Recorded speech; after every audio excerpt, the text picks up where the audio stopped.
welcome to this second of 6 videos in our series, I Am Because You Are. We're exploring equality and diversity in our Baptist life together.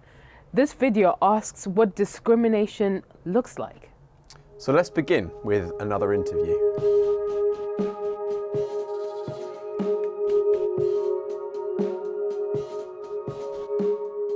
Jane, welcome. It's so good to see you. In your role for the last couple of years as Centenary Enabler for Baptist Together, you've been listening to a lot of stories that women are telling in the Baptist ministry. Are there any common features of what you've heard? And if so, how have these made you feel? Great question, Charmaine, thank you. The short answer is yes. I've heard many stories for the past couple of years. And the first thing I want to say is that I've heard some really good stories, particularly from women who, for example, have been in ministry perhaps 10, 20, 30 years, and they say, Jane, things have really changed for the better. So that's good news, and I'm grateful for those stories. The reverse is I've also heard some difficult news, what we might call bad news or not so good stories. And I think I'd label these under the word kind of disruptive or disturbing comments. So some of those might be of a sexist nature, with some unhelpful comments or language, particularly where women have been talked down. And the other category I might call disparities. So we have disturbing comments and disparities. The disparities I hear things like stipend, for example, where I know that in some contexts men are being paid more than women. And we might want to say, well, why is that? What's going on? I've also seen a difference when it comes to leadership in larger churches. In 2020-21, I attended the Larger Churches Conference, and I observed there that I think there was about 35 men present and about 3 or 4 women. Now, I'm not saying that's wrong, but I'm just noticing and then asking the question, what is it that prevents women, for example, being in leadership in these churches and communities? So I see a number of disparities. How do these make me feel? On some days they make me feel a bit angry and a bit sad. Some days I feel incredibly joyful and hopeful. At other times I think they stir me to action, which is where Project Violet comes in, a 3-year participatory project that is about exploring, examining some of the challenges that women in ministry face, particularly from a structural, missional, theological perspective. And we're saying, you know, what's going on. So that's a really exciting project that we hope is going to bring about significant change across Baptists Together. Thanks, Jane. That's really helpful to hear kind of some of the stuff to celebrate as well as some of the challenges that we have ahead of us. I'd be interested, for those people who are watching who are female ministers, what would you want to say to them, especially those who've experienced some of the discrimination that you have described? The first thing I'd want to say, Tim, is I'm sorry that this has happened to you, to a woman minister. It's often one of the first things I actually do, whether it's my place to apologise or not, but it grieves me and I think it grieves God. So I would say sorry and hold silence for as long as is appropriate. So we're giving space and taking seriously these women's stories. And often women actually don't tell their story because they think, is this just me? You know, is it something that I've done, for example? And I think we saw this with the Me Too movement in October 2017 when one woman tweeted and said this was her experience of abuse and discrimination. The next day, there were 500,000 retweets of that. So that's made me really ponder as I've followed some of the Me Too movement story. Actually, we need to take seriously women's stories. So that's the first thing, and I would hope that there are spaces whether women tell their stories to another individual or a group, if appropriate, that they can do that. So I would want to encourage that. And there might be people watching this today that are actually in this place now. So I would encourage them to speak out. And I've also noticed that one of the reasons perhaps why women don't tell their stories is because they don't think they're being taken seriously or listened to. It was interesting listening to Ruth Goldbaum, one of our female Baptist ministers, who did a lecture on reinventing the wheel 25 years on. So she wrote a paper 25 years ago and basically was saying similar things to what we're hearing now, is that whilst women are telling their stories, they're still not either being listened to or discrimination is still happening. So I have a wondering around that, and I think there's more work for us to do in terms of really listening to women's stories. I think I would also say that if there are situations where a complaint needs to be made, then women need to process this through the appropriate channels with the ministries department, amongst Baptists Together, so that there is action that is taken, and appropriately so. I guess you sort of given a bit of an indication for my next question, but when we often talk about problems of racism, we often hear people from a brown or black skin colour. When we hear about sexism, you're often hearing that coming from the voices of women, and it strikes me that as a male, there's obviously a role for people like me to play in this, but what would you want to say to people like myself or other ministers who maybe unintentionally or deliberately have contributed towards the way that women feel sometimes in terms of being discriminated against?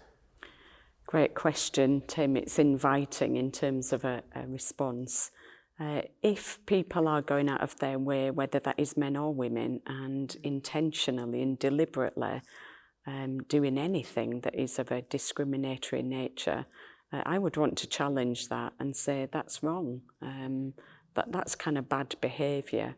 So I would want to call it out and name it. It's easier said than done sometimes. And only in the past few weeks, I've had a number of conversations with ministers where they've been in a situation, and I've experienced it myself, where something inappropriate has been said, a deliberate action. And often we don't know what to do. So I encourage people just to say, ouch, that really hurt. And then what often happens is there's a pause. And if nothing else, it makes people think. So I think there's something about calling that out. A book I came across recently is about how to be a good ally in the workplace, and I've found some of their tips helpful. At the end of each chapter is called Ally Actions. So it's about basically encouraging, good behaviour, to use that language. And one of them is, it just says, see something, say something. And I love it when men do that. You know, it makes women, not in a patronising way, but I think they feel like they've got good allies around them. Sure, that's absolutely amazing, Jane. And elsewhere within the videos that people will reflect on, we talk about unconscious bias and how in itself is a predictable response whenever we meet people outside of our own experience. So how do you keep tabs on your own unconscious bias? Before I began this role, I had the privilege of living and serving in South Africa for 5 years. And prior to that, we went to All Nations Christian College. Some of you may be familiar with it, where they basically train people and send them to go all over the world and welcome people from all over the world. So we lived in community for about 3 months. And one of the activities we were given was a piece of paper with about 20 words on it, which had things like religion, time, family, celebrations, culture, money, hierarchy, roles, etc. And you had to go and talk to somebody from a different background to yours and talk about the differences. And it was one of the most eye-opening activities that I've ever done in terms of learning about other people. And I still have this piece of paper, and I often revisit it, even today, and try to reflect on my own cultural background, my own biases. And I'd like to say that I've, got the time every day, but I would be lying.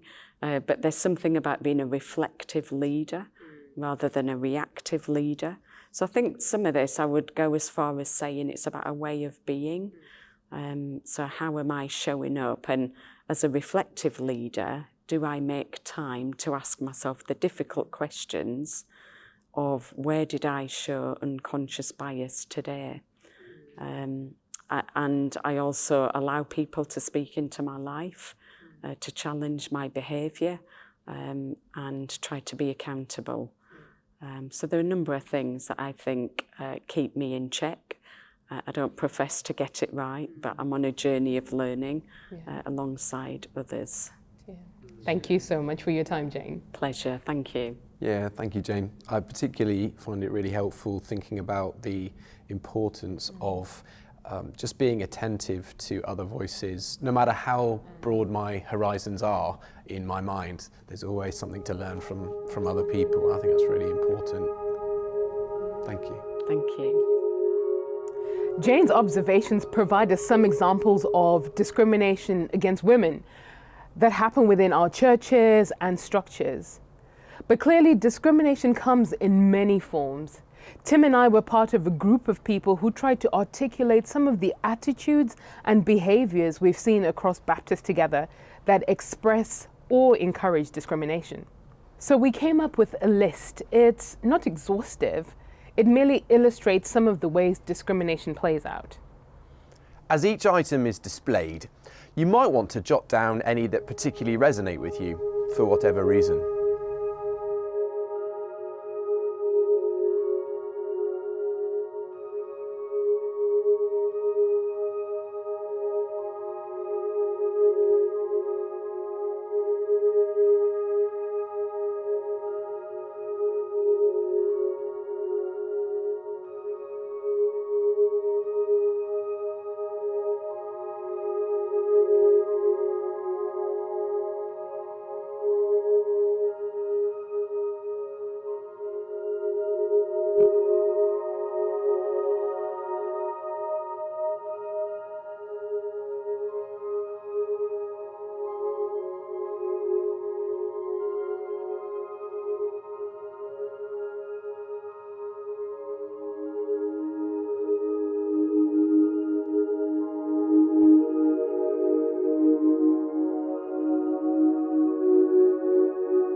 Discrimination comes in many forms, partly because the diversity among us is so broad. This equality and diversity resource came out of a response to the outcry that followed the racial injustice of the murder of George Floyd. But we've heard from Jane about discrimination based on gender, and we've already noted how others may be disadvantaged because of their age, education level, disability, class or background. And in our Baptist churches, as in many other types of church, some differences remain especially difficult to navigate. Differences in sexuality and gender identity continue to act as a lightning rod for disagreement. We have just amongst our ministers a full spectrum of theological viewpoints. But whatever our starting point is, our common commitment should be to listen to others in the body of Christ for whom these matters are personal. If we do, We will hear plenty of tales of exclusion and discrimination in which others have felt their humanity has been diminished or overlooked. Of course, it may well be that any one person is disadvantaged in more than one way.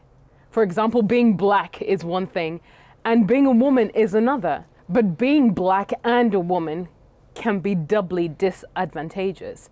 There's a word you will often hear today that describes this, the word intersectionality. Intersectionality looks at the intersections between multiple types of difference.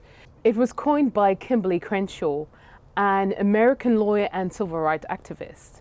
She says intersectionality is basically a lens, a prism, for seeing the way in which some various forms of inequality often operate together and exacerbate each other. We tend to talk about race inequality as separate from inequality based on gender, class, sexuality, or immigrant status. What's often missing is how some people are subject to all of these, and the experience is not just the sum of its part. As we become more aware of diversity, we start to spot those who differ from the perceived norm in more ways than one. If, as a result, they face particular disadvantage, might we be especially concerned to advocate for them? The two questions at the end of this video are personal. Before you discuss these together, we recommend that you first make an agreement among one another about confidentiality. No one should be forced to answer these questions. They ask you to reflect on your own experience, inside or outside of our Baptist community. It may be that some difficult and painful memories will be brought to mind, and we want to acknowledge that. And if this is the case, it might be good for you to think whether you should process that memory further, and if so, with whom. If you have a mentor or pastoral supervisor or soul friend, can they provide a safe space for you? Can you speak to a trusted friend, colleague, or regional minister? Please remember too that we have a subsidised counselling service that's available for all ministers and their household members. I've personally found it really helpful, and I know others have too. After you've discussed the questions and are ready to move on, please watch our third video, which provides some definitions to the terms equality, diversity, and unconscious bias.